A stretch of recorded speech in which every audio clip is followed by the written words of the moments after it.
And I just want to say good afternoon to you all. I'm sure we'll have a couple more people. It looks like we do have a couple more people coming in through the waiting room. But I want to thank you all for joining us today. For the Alumni Mentor Program Fall Webinar Series. So today is the last webinar in the series for the fall. We are going to be hosting a spring series as well, so definitely be on the lookout for that. There will be information coming soon. But for today, I have the great privilege of welcoming Dr. Edenhart Pepe from the School of Labor and Employment Relations at Penn State. He's going to be leading a discussion and lecture on generations in the workplace. So before I hand it over to him, I just want to encourage you all to ask questions throughout the time here. You can pop in the chat and he'll, like I said, he'll be able to lead the discussion and we can go from there. So with that, Dr. Edenhart Pepe, you can take it over. Thanks a lot, Lauren. Hi, everybody. Thank you for joining today. I'm actually going to shrink my thumbnail here because I can't see my screen too. There we go. So I'm talking, but look before I begin, I'd just like to get a sense of who's participating today. If we could we do, there's so far there's 12 of us. So could we do just some quick introductions, like who are you, what's your current role, and maybe most importantly, how are you supporting Penn State students? That'll give me a little bit of direction in terms of my own comments. So could we just unmute yourself and go ahead and introduce yourself? Do you want to call on who you want so that we keep an order? If I can do that. So let me see. How about Christopher? Thank you. I'm on staff in the College of the Liberal Arts. I'm the Alumni Relations Manager, and with a bunch of volunteers and good colleagues, helped start the mentor program in 2004. Great. Thank you. How about Ellen? I am also a staff member here in the College of the Liberal Arts. I am the Associate Director of Alumni Relations, working with Chris. Okay, and do you,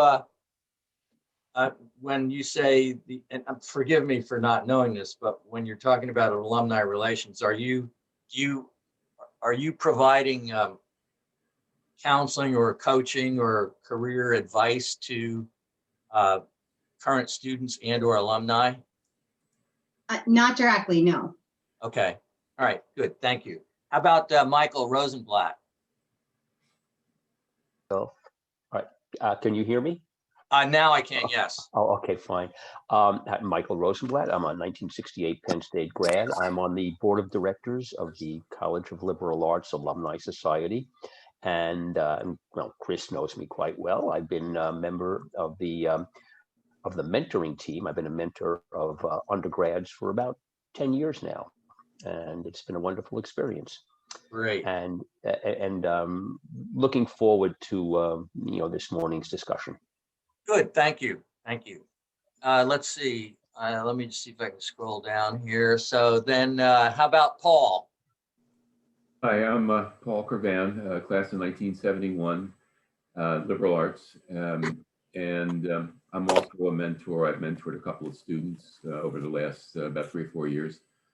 And interestingly enough, I'm editing an article for a professional group I belong to that talks about the impact of different generations in a specific profession I'm involved with. So I'm kind of curious to see what your approach, your insights as far as the impact of different generations on the workplace.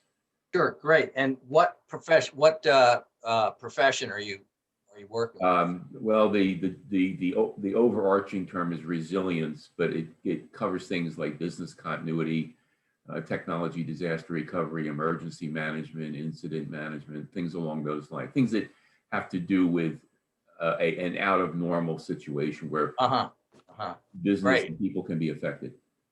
And certainly this is an out of normal situation. Yep. Okay, great, thank you. How about Linda? Hi, my name is Linda Belfus, and I'm also a member of the Alumni Society Board for the College of the Liberal Arts, and I've been a mentor for about 12 years. Wow, nice. And undergraduate students? Yes. Okay, okay, good. Good, thank you. Sharon? Hi, good morning, or good afternoon, I guess. I graduated from Penn State in 1983 from the College of the Liberal Arts, and I'm also a retired senior federal government executive. And I currently have two mentees. This is a subject I was always interested in when I was at work with the federal government, was something we were always trying to stay attuned to. And so I'm really very interested in sort of applying best practices with the mentees that I'm working with at the moment. Good, good. Well, thank you. And Rachel? Hi there. Hi. I am a 1986 graduate in the psychology department with a minor business, and I am a past board member, Liberal Arts Alumni Board member, and I have been involved with the mentoring program, I'm going to guess more than 8 years or so. I think I've had 4 or 5 mentees, and I'm waiting for to hear from a new one. I have had various jobs in the field, and I have a master's degree from George Mason. So that's it. So this is relevant, and I appreciate the opportunity. Good, good, thank you. Help me if I mispronounce this, but is it Sandy? Sandy Clements? Hi, it's Tondi Tondi. Clements. Hi, My thank apologies. you. My Oh, apologies. that's okay. That's okay. Thank you so much. I am a 2014 graduate from the World Campus College of Liberal Arts, and I am new to the mentoring program. I have one mentee. She and I started talking this fall, and I've just really appreciated the webinars that the college has made available. So I'm just trying to soak up all the resources I can. So Great. Glad to hear that. Thank you. Thank you. Thank you. How about Victoria? Good afternoon, everyone. My name is Victoria Woods. I am a class of 15 grad from the college. I'm also a William and Mary Law School class of 18 grad. I have one mentee, and I anticipate that the majority of my mentees moving forward will probably also be students who are interested in the legal field. This is a bit of a hot button issue in the legal field, given that so many firms span so many generations. So I thought it would be some really insightful information to have in guiding moving forward. Good, good. Thank you. I still have, I think, Janet. There we go. Hi. Okay. Hi. Hi, I'm a graduate 1977 East Asian Studies and Economics. And I've got one mentee I've been working with, for about a year, and I'm hoping to get more. I've got other mentees, also through Penn State. And I enjoy these sessions very much as well. Oh, good. Well, I hope you enjoy this one too. Yeah, I couldn't get my video to keep. Sorry about that. That's okay. And now I'll probably mispronounce another one here, but it's D-E-D-E, is it? Dee Dee has. Okay, Dee. So I'm a 1979 grad of international politics, but pretty much from the time, about a couple years after I graduated, I got into what was considered the computer field, which is now the technology field. So I've been in technology for managing strategic alliances and all of that since like the early 80s. I have had mentees in the past. I do not have one currently, but I try to stay very involved. And this is a topic that I find very interesting, being a person that's right in the middle of the boomer years. Okay. Okay. All right. Good. Thank you. I'm not sure that there's anybody else. Let's just see. I don't see anybody else, but if there's someone on that has not had a chance, or Shannon, have you introduced yourself? Hi, can you hear me?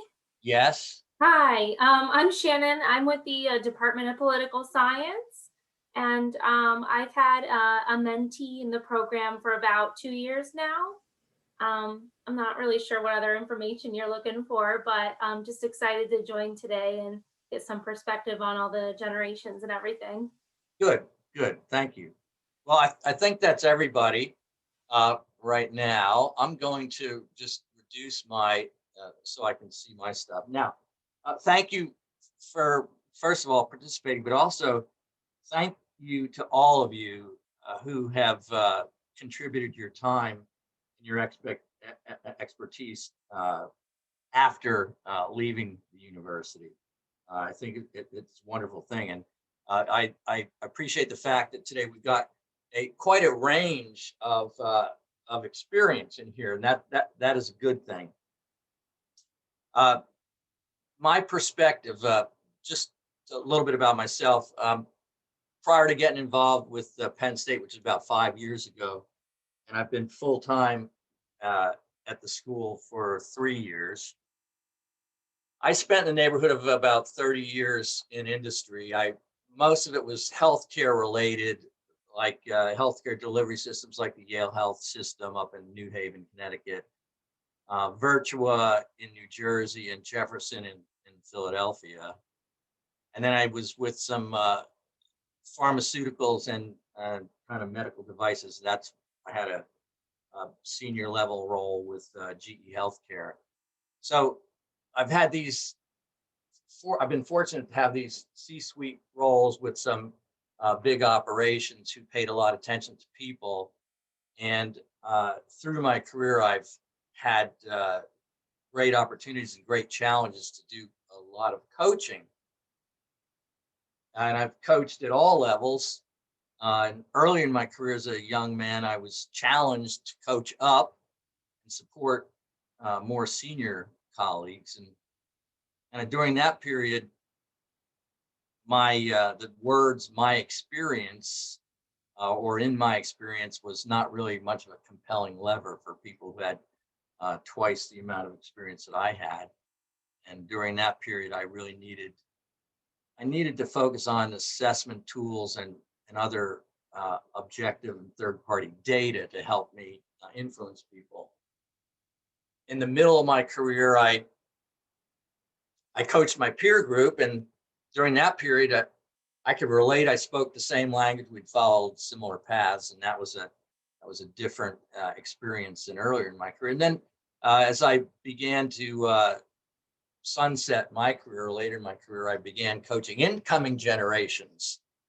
And during that period, my experience was a lever, but I'll talk about this more when we review some of my own data.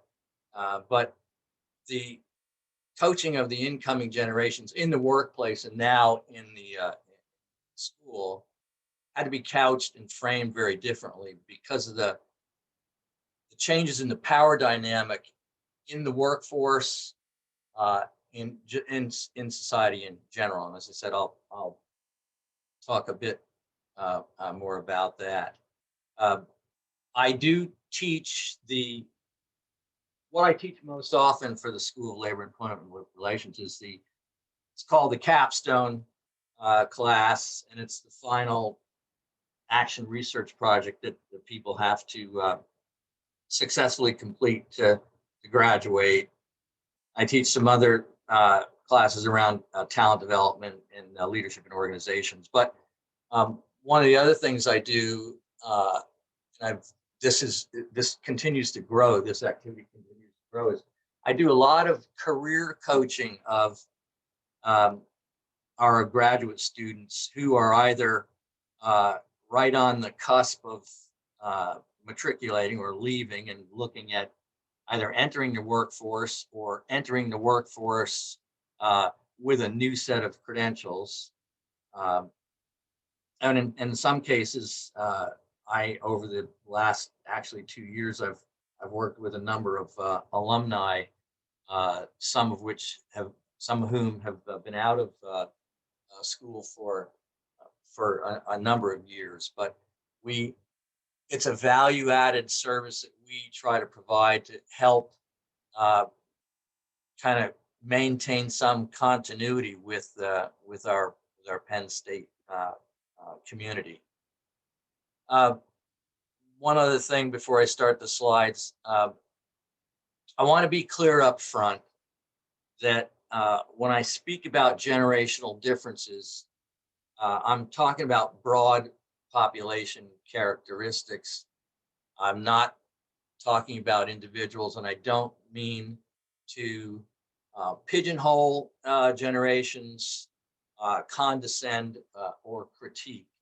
They're observations. They're based on my own data, my own research in industry, as well as what I've seen and how I've been informed by others. So that's kind of a disclaimer up front. With that, I'll just say I'm ready to go on the slides. Does anybody want to make a comment before I start moving through the slides?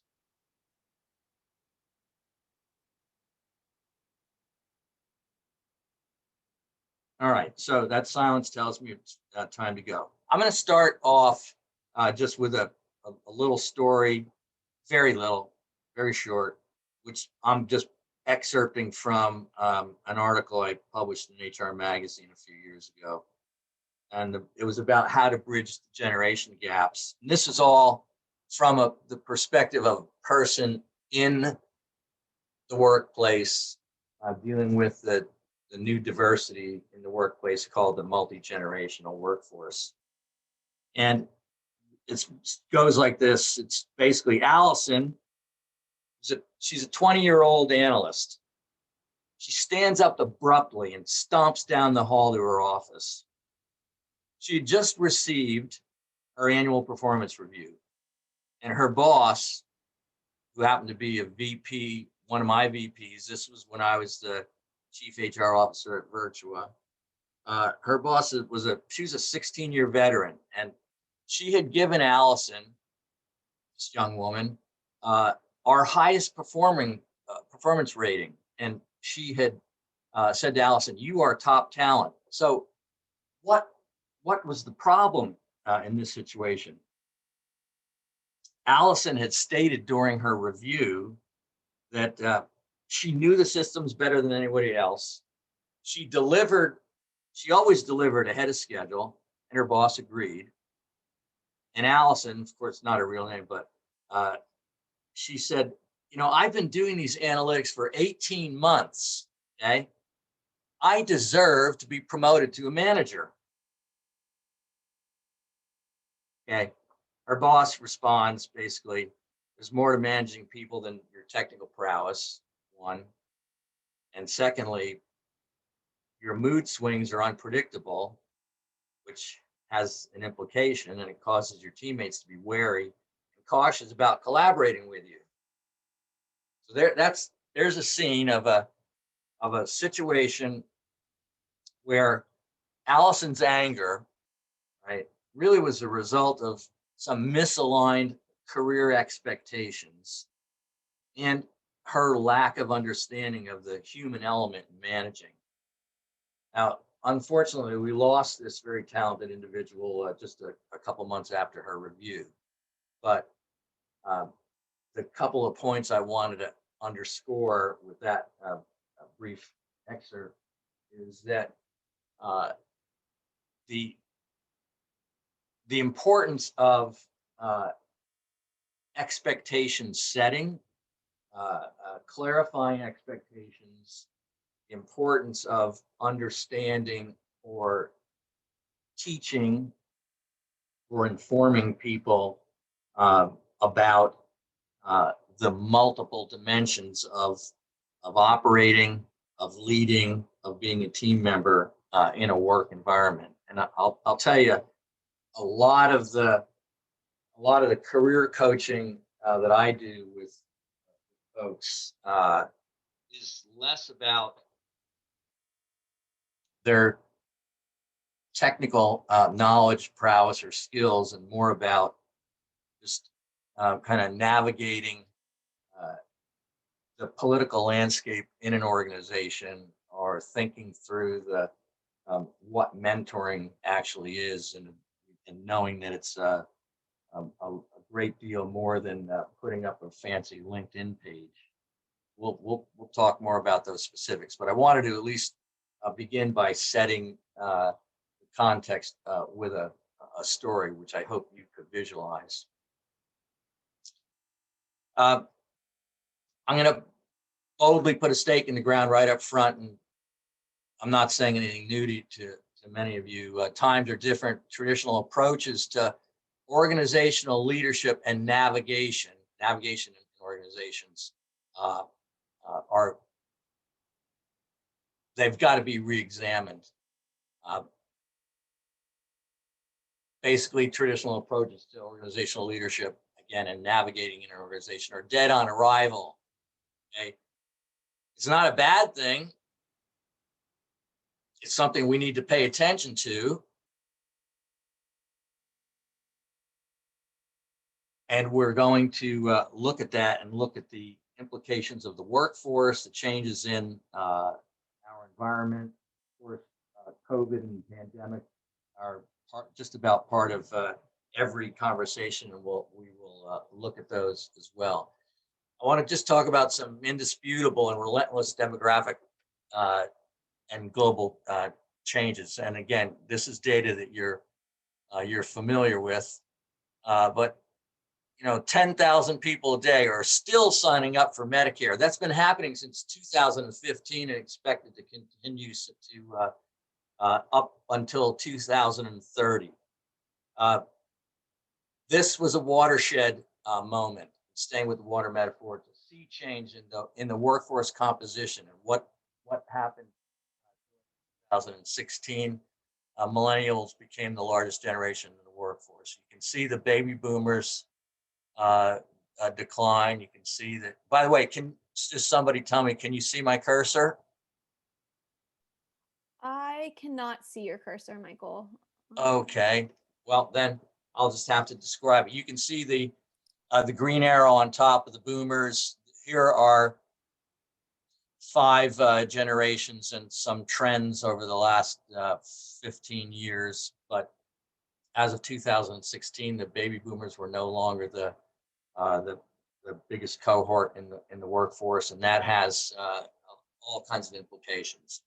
I'm not going to go through a lot of detail here, but I wanted to just provide some generational snapshots, and I just call your attention to a few characteristics of this generation, and once again, individuals vary dramatically and widely. This snapshot is a compilation or a synthesis of all kinds of, from a lot of credible sources. And the silent generation, not many left. Duty and loyalty, key, very important. I think of them, my view is kind of 1-1-1. One life, one career, one company. My father was part of that generation, and could never understand why I did not commit to one organization for my entire life, and was upset with me every time I made a move, even if the move was bigger and better and broader. He could just not get that, could not swallow that. I'm part of this next cohort, the baby boomers.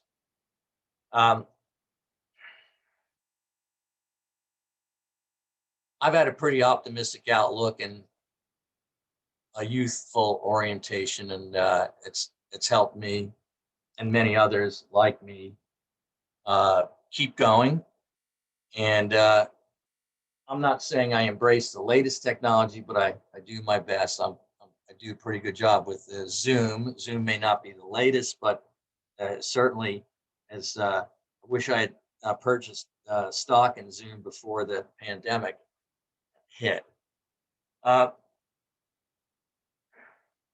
Gen Xers, that's 65 to 80, often labeled the latchkey kids as a product of not having anything to do with them, but just change and unrest in the family unit and broader society. And uh, the of all the generations in the workplace, these folks are frequently prefer for solo work.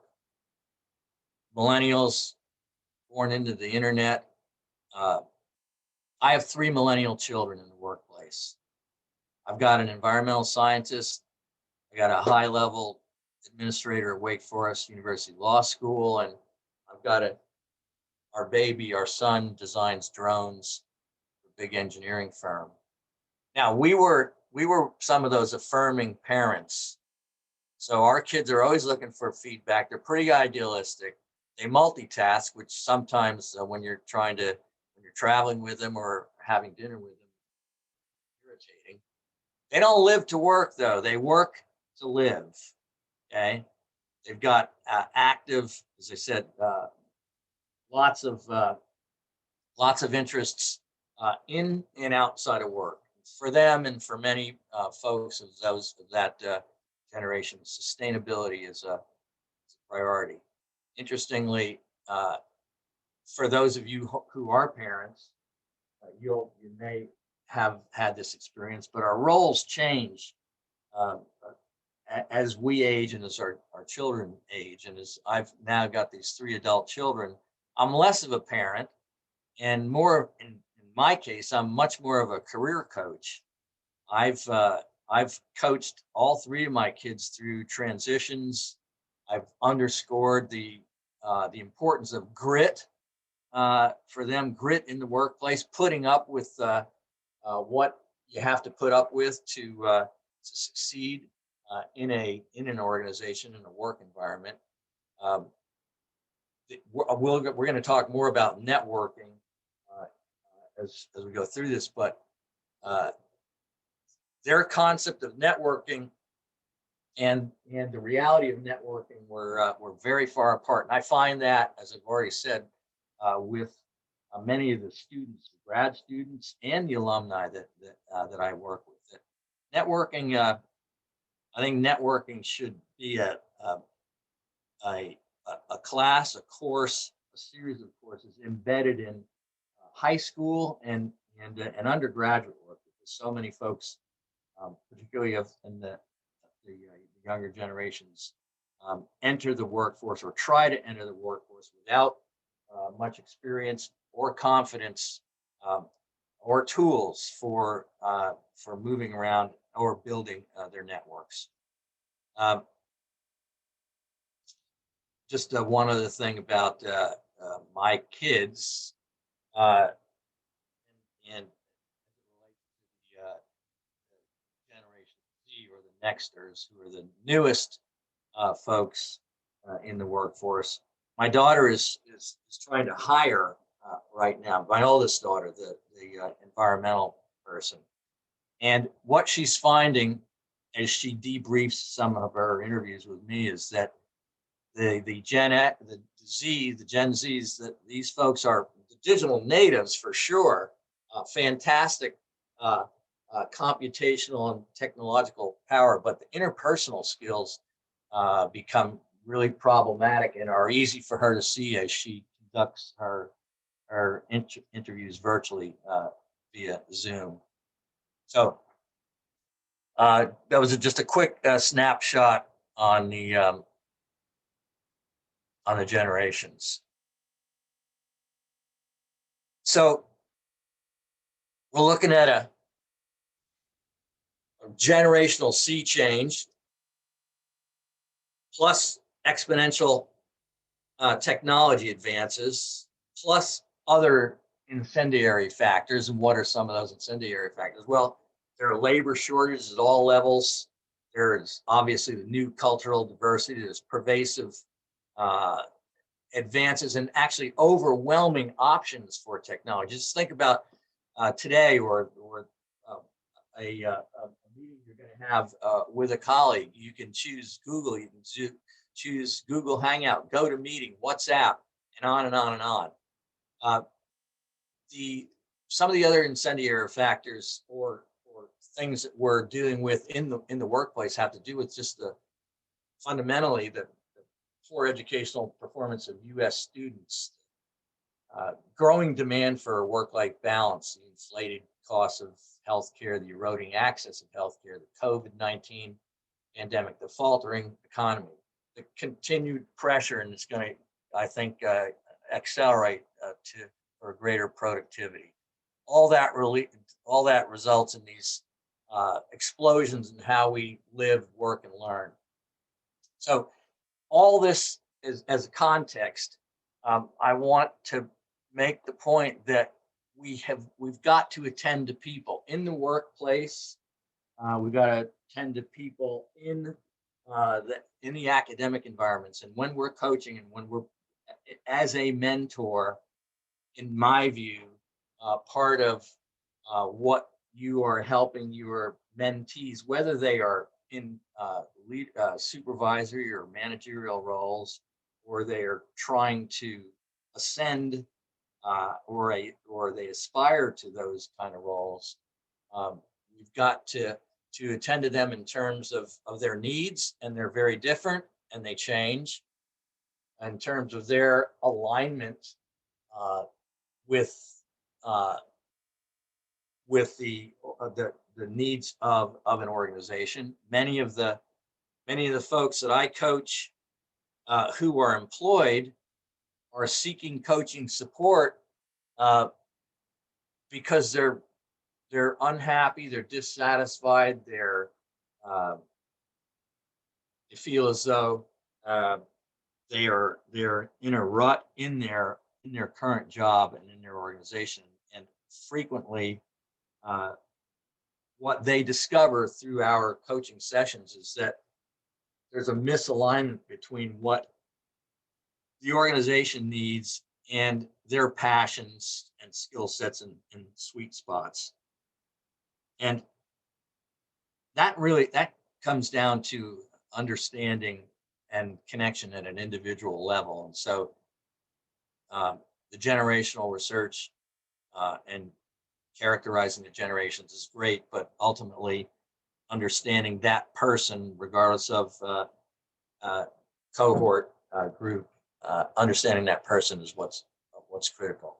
And then finally, helping people with their growth, development aspirations, and let's not forget about the importance of relationships, maintaining relationships, keeping contact with people, and helping people learn how to cultivate and sustain relationships, which I think is sometimes at high risk in our high-paced, very fast-cadenced, extraordinary environment. One of the reasons why it's important to pay attention to people is because basically people contribute a tremendous amount to the value of organizations. I mean, this is a study last year by Aon, which is a big global risk and reinsurance company. 1 million people or 1 million plus employees across 15 diverse industries. Basically, the point there is 84% of the market value of the top companies in the world is in the form of intangible assets. The intangible assets are the people. Right? The value in many organizations is created by people more than things. It's less about things and more about people, which is why we need to continue to pay attention to people. I'm going to spend a couple of seconds on something called engagement, which I've studied over the years, and it's engagement. It's not simply about employee engagement and employee surveys. It's about how to keep people in school, in business, in families, in relationships, how to keep them engaged. And I've got a couple of points I want to make about that. But whether they are employees, students, or family members, finding ways, understanding what dissatisfiers are and what engagement levers are is important. It's important for each of us in our roles as mentors or coaches. Um, your a coaching or mentoring relationship can shrivel and wither quickly if you as the mentor or you as the coach uh, do not find ways to keep your client engaged, whether it's engaged in a job transition or job hunt, um, or something else. Finding ways, identifying those triggers and the levers to keep people engaged is very important. It's especially important in organizations, because in organizations, I love this quote by Peter Drucker. Only three things happen naturally in organizations: friction, confusion, and underperformance. Everything else requires leadership. And uh, many of my coaching clients are in mid-level leadership roles and looking for ways to advance and looking for ways to be more effective in their role. So I'm trying to support that notion that leadership, despite our technology advances, leadership is still a very important component for organizational success. Let me just stop there for a second and ask for any comments. What comments would you like to make at this point?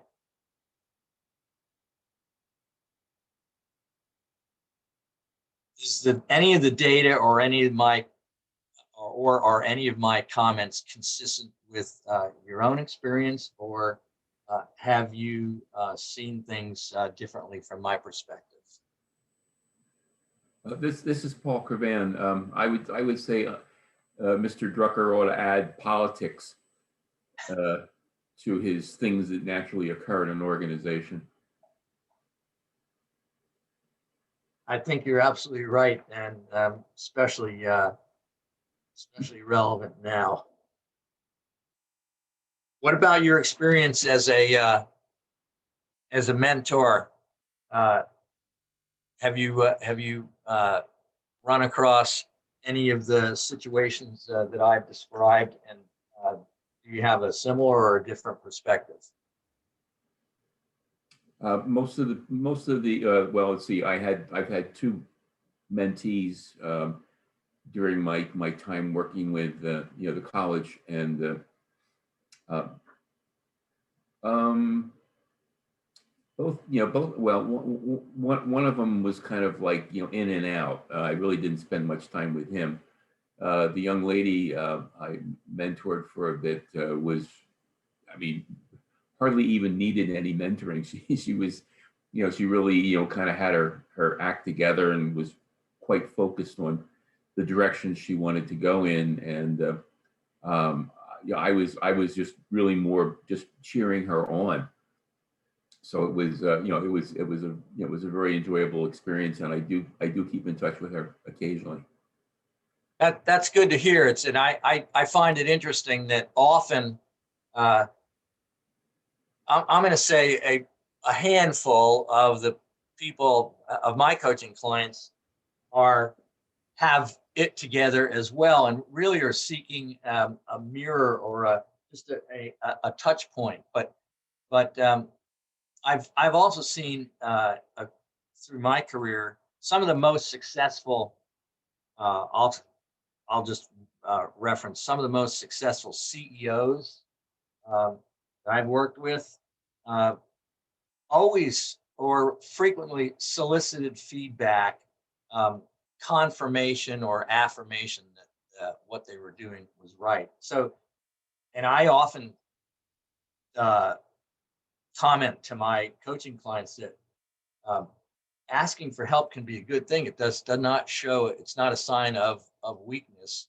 In fact, again, many of the more successful individuals found that that confirmation or validation of their ideas, their perspectives, their decisions was helpful in keeping them going in the right direction and sustaining uh, their momentum.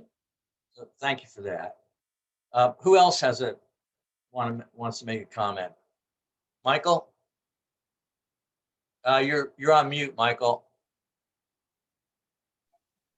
There you Is this go. okay now? Yes. Okay, great. Thank you. This is simply a clarification that I want to go back a little bit to the chart, which, by the way, thank you. I always got wrong by a couple of years, each of the generations. I'm a baby boomer. I'm the first one. I was born in 1946. Probably conceived the day my father was mustered out of the army, but well, that's what I'm guessing based upon when I was born. But the last one on the chart, Generation Z, you said from 2000 on. Now, I have two grandchildren born recently in 2019 and 2020. Would they be considered Generation Z? I mean, they don't have these, they don't expect feedback and rewards, except maybe in the infantile sense. They don't share commitments to social responsibility. I mean, they smile at their mom and dad and spill their food all over their high chair when they're eating. Is there another generation, or the fact that they were born 20 years after the beginning of Generation Z, are they still considered Generation Z, or do we have another generation in the works, so to speak? We look at about, this is my view. If you if you pulled up the birth dates of the various generations, you're going to find some variability in the literature. You usually look at about a 20-year span per generation.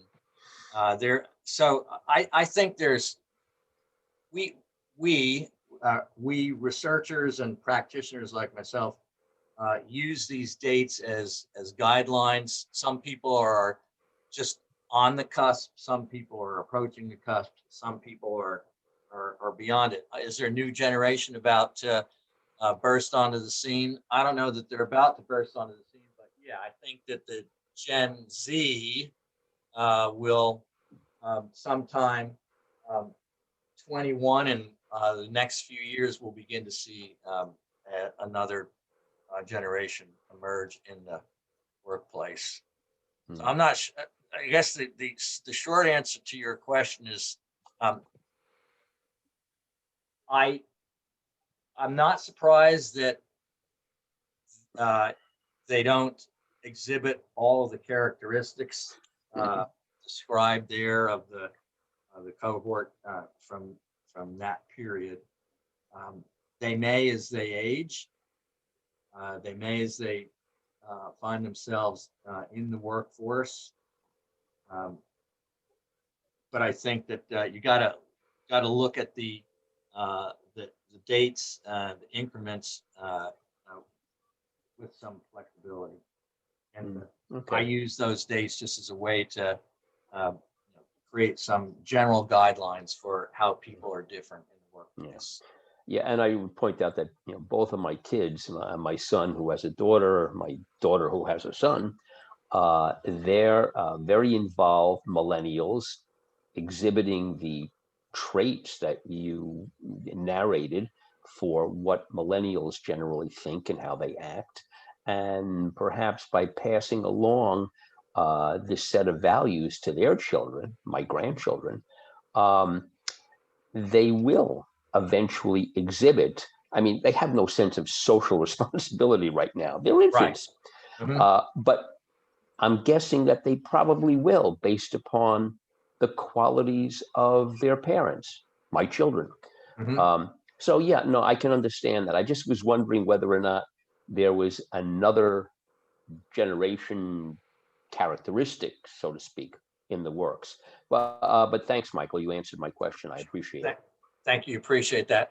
Okay. I'm checking my time, and I have. Do you guys have like 2 more days that we could just stay on the Zoom? So we could. I saw one, Ellen. I did see one smile there. I'm gonna. Ellen, did you want to say something? Okay, you're on mute, but I think you said no. You didn't. Let me. I'm gonna go back to the slides. I'm gonna move through some. I've got some. I'm gonna move through some of my engagement slides because I want to get to some of my own data that I produced while I was the chief HR officer for Virtua Health in New Jersey. So bear with me. I'm going to go through a couple of these. I make the business case for why engagement is important. And I talk about the difference between a satisfied and engaged employee. But I want to now just look at some generational perspectives. This is from my own data. It's from a few hundred individuals in a healthcare delivery system. The data is based on broad organizational survey that I then found interesting and tried to get under the covers of the survey and individually interviewed several hundred people. Now, for purposes of this presentation today, I've just lumped groups together, and I actually find that there's some value to that. But I'm going to be talking about the early career individuals, okay, and the later career individuals. So in the early career individuals, you're going to have early career individuals. You're going to have the latchkey kids and the millennials for the most part. In the later career, you're going to have the baby boomers and the silent generation. But from what I've seen from the other research that I've looked at, there's a lot of alignment between what you're going to see next and if we had broken it down into 5 different generations. So just let me go through some of this. So here's it. I titled this "Love Me Now or Love Me Later." And in my findings, more than 30% of the early career folks, okay, really were discouraged when their supervisor did not appreciate their potential. My point here is that earlier career individuals much more oriented toward the future, whereas later career individuals were more retrospective or reflective in their perspective, and we're really looking for. And again, this has to do with how do you keep people engaged? How do you avoid disengaging people? Later career individuals, people looking for respect for what they have contributed up to this point. There's this whole thing about ruts and routines, and the early career folks can find the plug and chug operation. We all have routine. Every job, every career has a set of routines. Some are more complex than others. Some are shorter than others. But in every job, in every profession, there are a set of routines. For early career folks, and I can tell you from a parental standpoint, my youngest, my son, is particularly. This is a particular characteristic of his. Repetition is a terrible. It's viewed as a rut. Okay, and you mean you want me to do the same thing every day when I come in? I want to be looking into the future and designing these cool drones that are completely automated and can capture satellite data and blah blah blah blah blah. I don't want to come in to a test bench each day and do the same thing, test and evaluate the size or capacity of some electronic component. That's repetition. That's a rut. You do that to me too long, I'm gone. I become a flight risk. The later career individuals can view that in a kind of the glass half full. It becomes a groove. The groove is the focus, not the boredom associated with being in a groove. And in terms of career aspirations, okay, early career people, much more proactive, okay, and look at a progression. And many of the folks that I coach are looking for a kind of milestones, calendar milestones. They're much more quantitative, okay, when they seek opportunities. I'm looking to make my move in 6 months. Remember the excerpt I read right at the beginning of Allison, the analyst? She had been doing a job for 18 months. She was an analyst and she wanted to be promoted to a manager. Or in many cases, you'll hear, I'm expecting my next career move within 2 years. In contrast, the later career folks are more passive with the career progression and wait for opportunities. And how often have you heard or said yourself, I'm okay where I am right now. And do I need to move? No, I'll move if something becomes available. Those are, by the way, in each of these slides, these are verbatim quotes from people who were in these cohorts. I find this very interesting. In New Haven, Connecticut, with the Yale Health System, we would bring well over 1,000 people into the organization a year. We would onboard them, okay? For onboarding, this slide is a little messed up. The point here is let the student become the teacher. Many of you have worked in organizations. Many of you have joined and been onboarded. And isn't it always cool when the top leader in the organization comes and introduces themselves and talks to you for a couple of minutes about how great it is going to be working in my organization? And that is important. But what I learned from folks early career folks, from millennials, for example, is, that's great to see the big cheese, as my kids call them, or me. But I would also like to hear from somebody my own age. I'd like to hear from someone my own age who has figured out how to navigate this, has figured out how to make themselves of value, how to find meaning in this organization. So my point is, sometimes it's important to flip roles and let the student become the teacher. And then some recent research in the last 2 years, onboarding and retention, retaining people, getting people past the first year in an organization is often probably the biggest challenge. That's where a lot of organizations find their greatest amount of turnover. And often it comes down to the onboarding process. How did you bring them into the organization? And these authors talk about the importance of, you can retain talent by, if you're very mindful about how they're greeted, how they're treated, how they're trained and entertained. And that word at the end there, entertainment, is a big piece of it. You'll find, if you look at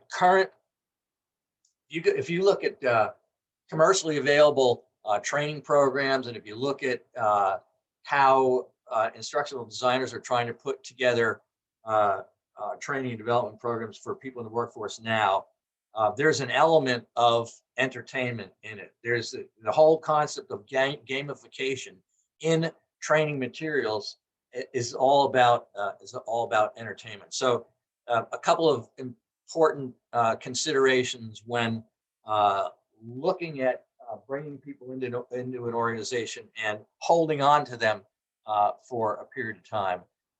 One last thing. I've witnessed this with my own kids, and I've witnessed this in my final leadership roles in industry, in that the power dynamic in organizations is changing. What do I mean by that? I mean that many, not all, but even the military, while it's got a hierarchical structure, there's much greater collaboration, or there, at least their collaboration is encouraged. People are encouraged to have a voice. The power dynamic is changing is in that the CEO, the C-suite does not necessarily make all the decisions. Younger, early career individuals in organizations are looking to have a role in decision making in the organization. So it kind of changes the power dynamic, and having transitioning from teacher to student, or from leader to follower, or from leader to learner is something that I experienced in a few of my last roles. Recognize the importance of and the fact that, you know, I can learn about technology from this 20-year-old that's just joined the organization, and I should seek that out.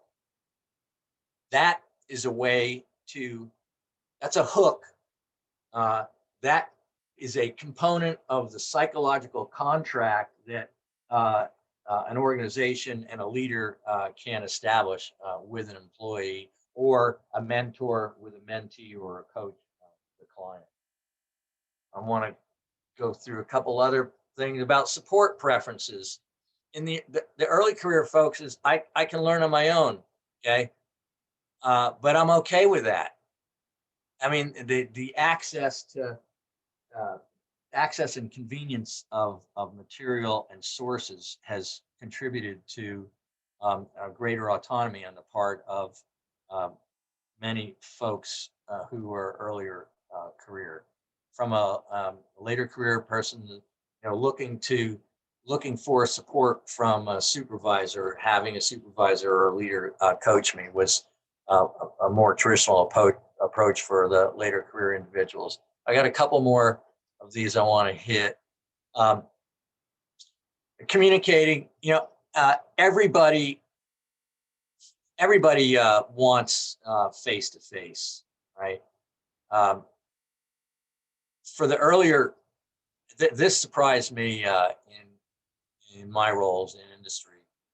The earlier career folks were asking, verbal is best, you know, give it to me verbally, but get to the point, right? So ping me first, send me a text first so I can be prepared. I often wondered if that early career request for a heads up, was that a request for advance notice driven by their need to be efficient, or their suspicion? You know, are the early career folks focused on using their time most efficiently, or is it a matter of trust that drives that request for a heads up? And you know, some of the data suggests that the Gen Xers, that's the 65 to 80 cohort, the latchkey kids, are they're the generation most comfortable with virtual communication and solo work.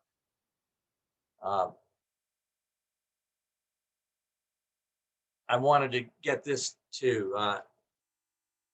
Shift in ownership in terms of development, and you know, the handhelds. I used to have this when I first started doing these talks. I had handhelds with the security blanket of the millennials, or the younger generation. I don't think that's the case anymore.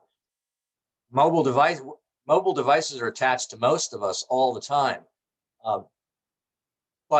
And then I say here, the mobile devices are gateways to social and professional networking. But as I was saying earlier, that I have been surprised that even the brightest, the best academically, okay, the students who are best academically and brightest have come to me for career advice and coaching and have been woefully ignorant and ill-equipped to network, despite the technology tools.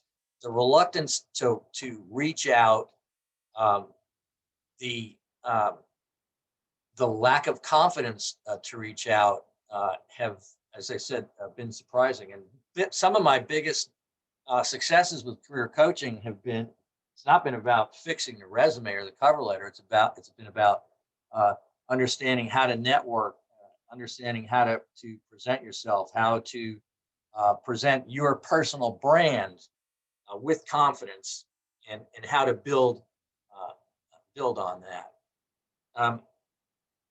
I still have a few minutes left. I want to look at, actually, do I have a few minutes left? Let me just check with Lauren. Lauren, am I out of time? Yeah, so we're set to end at 1 p.m. But if you want to start wrapping up, that would be great. But if people want to stick around for a couple more minutes to finish, that's okay too. I'm going to just go to the last slide then, because I'm happy to share this with folks if you have any interest in this. That would be great, Michael, if you could send the PowerPoint to me after and I can distribute it. Okay. All right. Yeah. Here, kind of if you're going to have any kind of takeaway, thriving in the chaos that I think characterizes our personal and professional lives right now. A couple of things. There's this thing which I'm going to call generational arrogance. Every generation creates its own chaos or commotion, and often generations look to the other generations, either forward or behind, with some disdain. And I think it's important that we try to turn the temperature down on that, and recognize that doesn't it's not helpful. I think it's so important to determine what is meaningful, regardless of the generational cohort. What is meaningful to the individual, whether it's a mentee or a coaching client or an employee. And in this 21st century, under these conditions, partnering and collaborating, I believe, is the best way to determine what is meaningful. I can't tell Lauren what is meaningful. The way I find out what is meaningful for Lauren is to ask, is to explore, is to discover. And I think ultimately we've got to find ways to appreciate the heroes of every generation and the ones yet to come. So I'm sorry I think I overdid it with the slides, but as I said, I'd be happy to share them with you. I appreciate that you hung in there for the hour. Absolutely. No, thank you so much, Michael. I really appreciate your expertise. Like you said earlier, I feel like we could have an entire 2-day conversation on this topic. So I really appreciate you consolidating your knowledge and expertise into an hour of our time. But yeah, so for everybody who is still left in the audience, I'm happy to distribute the PowerPoint as well as the recording to follow up. Just in case, and if you have any questions, please feel free to reach out. But thank you so much, Michael, for everything. I know I learned a lot going through this. I was taking notes as you were talking and going along. So, Lauren, could I share a couple of takeaways that I pulled from this real quick? Sure, Chris. Yeah. So as I think about this, for those of you who are mentoring students now or have been or will in the future, I have 3 that I pulled from Michael's presentation. I do think we owe it to our mentees to help them anticipate generations in the workplace. So they're going to be coming into the workplace. Let's help them understand. I mean, they get it in some level, but we could use some of this data to really help them be keenly aware of it, and they'll be better employees because of it. That's number 1. Number 2, this need for helping them to get courage and learn how to network. How do we provide opportunities for them to practice networking? Well, maybe it's reaching out to other mentors in the program just to say, hey, could we talk for a few minutes, and then I'd be your LinkedIn, link with you on LinkedIn or something. So finding some practical ways to get these kids to network more confidently and more effectively. And then number three, this notion that they have something to teach us. So are there opportunities to have our mentees teach us something?